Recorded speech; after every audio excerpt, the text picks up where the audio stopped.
Is there more that you want to do within the sport? Shoot. I mean, it's mixed feelings with that question, because ultimately, Kevin, I have accomplished my goals in this sport. Absolutely. I told my daughter when she was 1 year old that I'd be a champion. I'll be able to support her beyond her belief. Absolutely. And I've done that over. You know, it's a lot of things that I've accomplished that I don't feel I have to, prove to anyone, because I've already proved everything. But should I push forward, give it a go one more time, or should I just retire and focus on the other things that I already have, other things that I want to get into? What's good, family? Big love to my generals, OH10 Gaming and Adam H for sponsoring Man's Coins, no doubt. Now, we just heard there from Deontay Wilder, him talking about his potential retirement. Now, there's also been some comments from Deontay Wilder's number one shill, Malik Queen Scott. So before we go into what Wilder said on the video, let's also give you some context from an insider deep inside the camp, Malik Queen Scott, Malik OnlyFans Scott. Malik said, in response to questions around Deontay Wilder's retirement, I know people have been hearing about Deontay. He has spoken about having the option to retire, which is true. Like I told him the other day, it is a blessing to be in his position. I told Deontay, bro, you can do whatever it is you want to do. If you stay in the game, you become 2-time heavyweight champion of the world. If you retire, you've got everything that you came for. Either way, you win. Do you know how many fighters that aren't in that position? They fight because they have to. They literally can't retire. The man started in this sport because he wanted to take care of his daughter. He's done that, and he became WBC heavyweight champion of the world, and he's made financial gains and smart investments. He's in a hell of a position. So there you go from Malik Queen Scott. Now, I mean, this really, it's good in a way, because initially, after the fight, after Fury vs Wilder 3, I was a bit sketchy. I was feeling odd about Malik Queen Scott. Why? Because he came out after the fight and he was chilling about, oh yeah, almost trying to push Wilder into going in there again. And I understand it from Malik's point of view. End of the day, yeah, Malik didn't have no career really. Malik's main career was jumping on the floor against Wilder. Obviously, Al Heyman paid him some backroom money to jump on the floor. So that's really his only come up. And why that's relevant is, well, Malik Scott now, whatever we say about Wilder, if he's talking big fights against Ruiz, against Fury, against whoever, AJ or whatever, they're $1 million fights. So Malik Scott's looking at making multiple hundred grands just on the percentage split from that. And that's the vibe I was getting after the fight, when he was gassing it up. Oh, we're going to do this. Oh, we're getting back in the gym. Oh yeah, and that was it. Malik Scott said, oh, I've been ringing Wilder at 3 a.m, trying to get him up for it. It was embarrassing. It was cringy, man. It was like, wow, you're begging it hard. And I get why you're begging it, because you're thirsty for them coins. Yeah.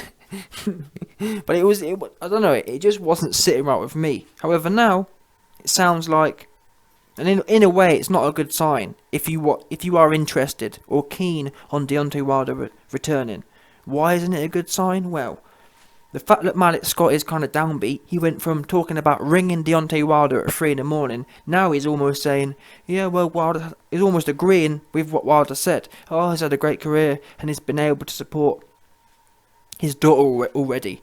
So I'm asking the question, well, what's changed from ringing him at 3 a.m, immediately after the fight, gassing about a return, to now it's almost like you've been broken down. All your hopes and dreams about being able to not have to pimp yourself out on OnlyFans anymore has just disappeared. Malik Scott is now resigned to being OnlyFans Donny, selling his wonga on OnlyFans. Yeah, laying that pipe on OnlyFans. To be fair, it's not a bad living. Yeah, if you got the pipe, then fair play to you. One of them ones. If you can make coins laying that pipe, then more power to you. But anyway, back to boxing. Deontay Wilder. And one thing I will note though, Wilder and Fury fought in October. Was it October? I think it was about October, but the reason I'm bringing it up is to say that Deontay Wilder was slapped with a 6-month ban because he was super duper cooked. He was all the way cooked. So he ain't going nowhere. I guess potentially he could fight April 14th or something like that.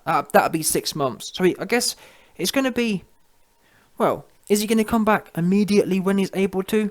We don't know. But it's not looking that likely. But who knows? He could schedule something within the next month. But we're not hearing them signs. And bear in mind that Wilder interview was from a few weeks ago, where he was almost on the fence saying, well, I've done what I can, should I come back, or should I not come back? Now we've got Malik Scott in the last few days, since then, so Wilder said it himself a few weeks ago, now Malik Scott's reiterating that. What makes me think is that if Wilder was preparing for an April or May comeback, surely Malik would potentially be saying more positive things.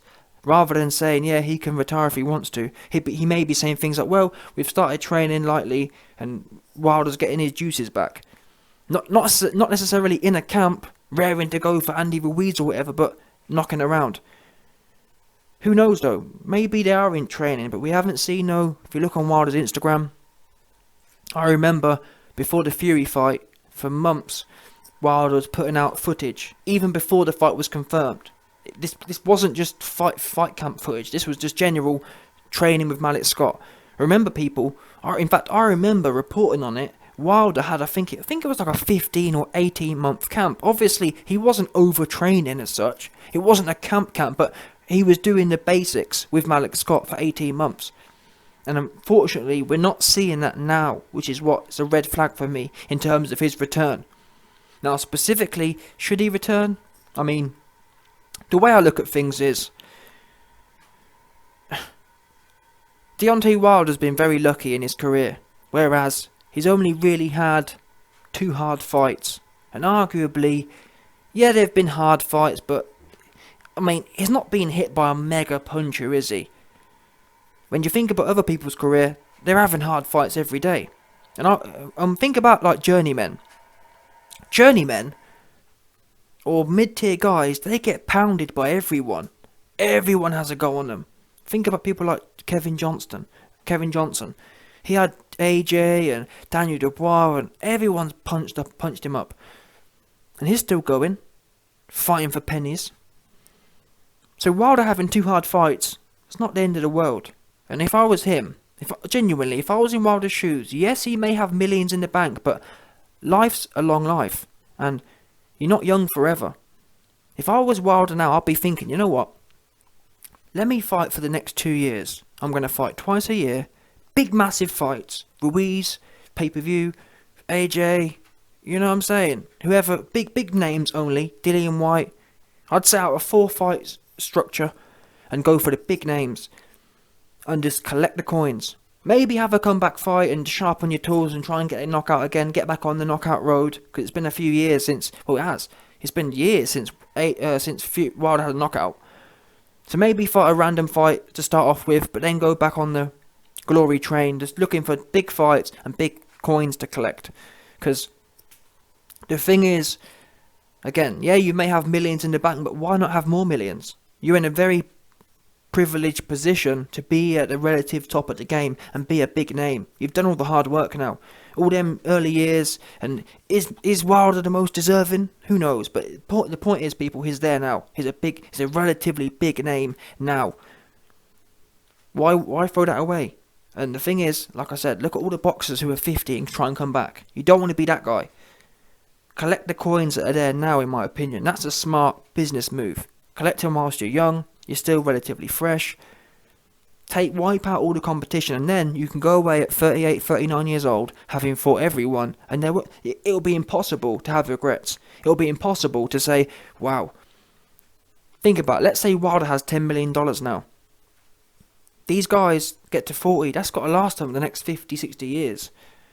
Obviously, it's a lot. I'm not saying it's if you know what you're doing, it's actually hard to burn $10 million, but still, why not have 20? That's what I'd do in his position, personally.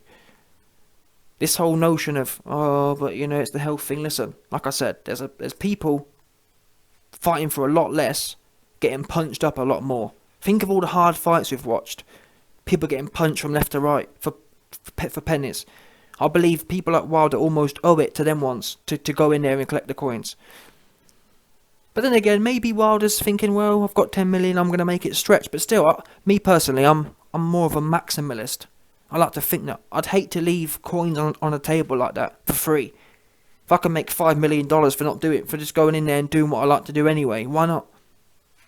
It's a no-brainer. And again, what you don't want to do is make a short-term decision now and in 5 years think, damn, what was I thinking? That $10 million would go a long way now. Think about people like Floyd fought until he was 40 odd. Was he 40? I think he was 41 or something. Deontay Wilder could have this wrapped up in the next 3 years. He'll be 39. And the thing is, with that one punch, he nearly had Fury kind of out there. Who's to say that he won't get Andy Ruiz out there or AJ out there? We just don't know. And they in them fights in themselves will lay up big fights on the comeback, i.e. rematches. Because I'm just about excitement now. I'm not trying to... All this... Before I was... Oh, I want AJ to do this, AJ to do that. He ain't going to do nothing. He's useless. Yeah? So now we might as well just... Let's have a big nuclear war almost. Let's have everyone just knocking each other out. And let's get it all messy and entertaining. Because if I can't have domination... In my mind, AJ was going to dominate. Well, if I can't have that, we might as well have everyone just getting messy. And I think it'd be a shame for Wilder to leave now. And if, to truth be known, if Wilder does leave now, it'll be a mark on him as a man, in my opinion. Because it'll almost say that Fury's broke you. That's how I'll be looking at it. If Wilder retires now, it'll be an admission that Fury's broken him. And that's not a good look for me. That's not a good look at all. If you let Fury break you like that, you should be wanting to think, you know what? Yeah, Fury's got my number, but I don't want to go out on an L. At least try and get a knock. Not over a bum, but I'm talking about at least try and go out on a win. Like Ruiz, AJ, Dillian White, one of them ones. You should be targeting, in my opinion. And maybe once you've knocked them out, and you've knocked them out again in a rematch, then you can think about retiring on a high. Or, like I said, you collect all the coins. And actually, before I go, one thing I do want to say though, because I'm at risk here of sounding like a bit of a hypocrite. I've just talked a lot about the money side of things. But what I do want to put an asterisk on that, and the reason why I've felt comfortable talking and concentrating more on the money side with Wilder, is because he's proven that when he goes in there, or so far at least, he's proven when he goes in there, he's prepared to leave it all on the line. Now, does he have technical deficiencies? Absolutely, but you man know me. We know Wilder has technical deficiencies. People can only do what they can do. So that's why I concentrate more on, as long as you go in there and give 80, 90, 100%, that's all we can ask for. We can't ask for you to be Floyd Mayweather times by Mike Tyson. We can ask you to give 100%. Now, why that's relevant is because I've been critical of Mr. Anthony Johnston in the past or recently, because it's almost felt like he's going in there just to collect a check. Just to collect $30 million and run off, or walk off and do it again.